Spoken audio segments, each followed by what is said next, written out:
right now you're very focused on the business and you're built your life around that now to reach those business goals.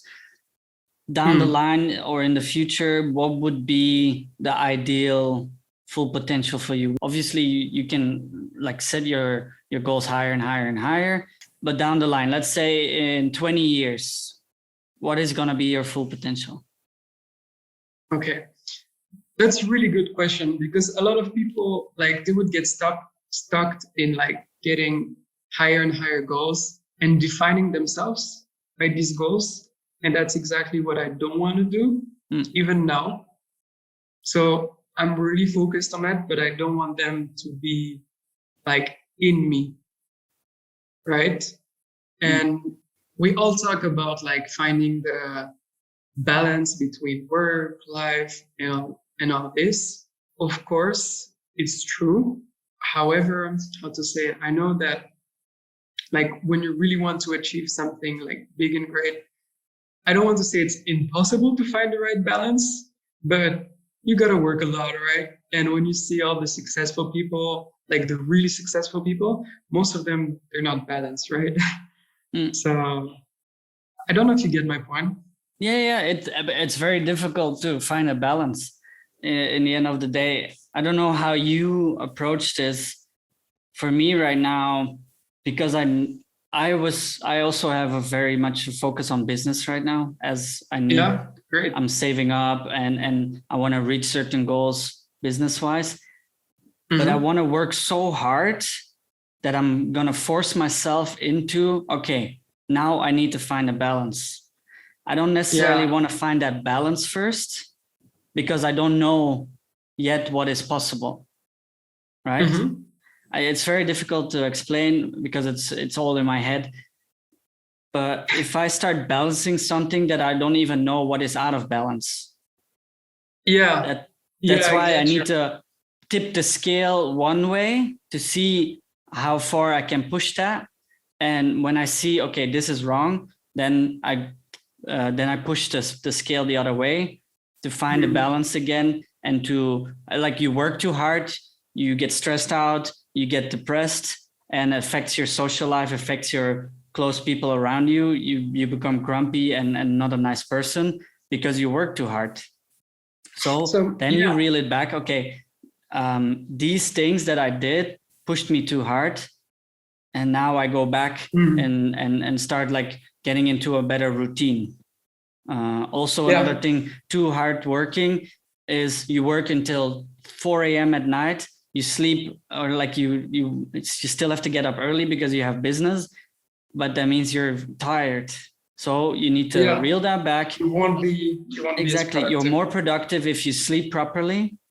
So you go to bed before 12, even if that's already too late. And then you get up early and then you get more work done in the morning, for example. So you need to find that, like for me, I need to find the imbalance to find the balance. So is that what you're talking about?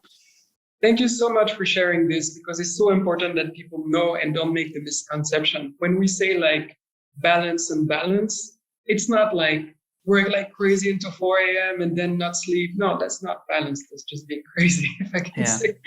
There's like, for me at least, there's like balance, like everyone says it, you know, like there's work here and then there's family here and then there's friends, and you put like 1/3 each, and that's supposed to be the balance, right? But I don't believe it should be like that. For me, my balance, at least for now, it's around work, to make work as effective as possible. Exactly. Which means that in order to work as effective as possible, I need to be happy, I need to be rested, I need to have all this. So I need to find this balance around it that make it, when I'm at work, I'm being the most productive I can. But no, I don't work 20 hours a day. I don't work 18 hours a day or something like that. Yeah. I also rest. It's really important that you mentioned that. It is. Mental health and physical health. And that's where I'm tipping the scale now, is I'm not so focused on my physical health, and that's starting to affect my productivity as well, because I do physical work as well. And so now I found the one side of the scale, and I have to tip it back soon. But I had to push it really hard to see what's not okay. And now back into fitness soon. A lot of testing to do, right? Yeah. It is. We're very young, both of us. We're very young, so Yeah. we're all in that testing phase of where we can go. What are we capable of? Yes, I'm capable of doing 3 all-nighters, but then after that, I'm useless for a week because my body is done, my mental health is done. So it's not an option, you know. Like we can work hard if we have to, but if there's no balance, I don't believe you can. There's no sustainability. That's the word. Yeah. Balance and sustainable. See, I cannot say it. Sustainability. Yeah, correct. So I think for both of us in the long run, it's full potential is finding that balance and becoming most efficient in what we do while we're still learning things and while we're improving. You got it. Exactly. That's exactly it. Yeah. Nice. Yeah. It's good to find actually someone on the same journey as I am, as I've been interviewing people that been way advanced or been through a lot more. So of course it's very interesting to interview them and to hear from them as they've been through all of that. So I can learn from it. I can take lessons out of it. But in the end of the day, I still need to figure it out for myself. I still need to burn my fingers on certain things. Like, okay, I can't touch this. I can't do this. For some things work, but for me, it wouldn't. And I bet it's the same for you.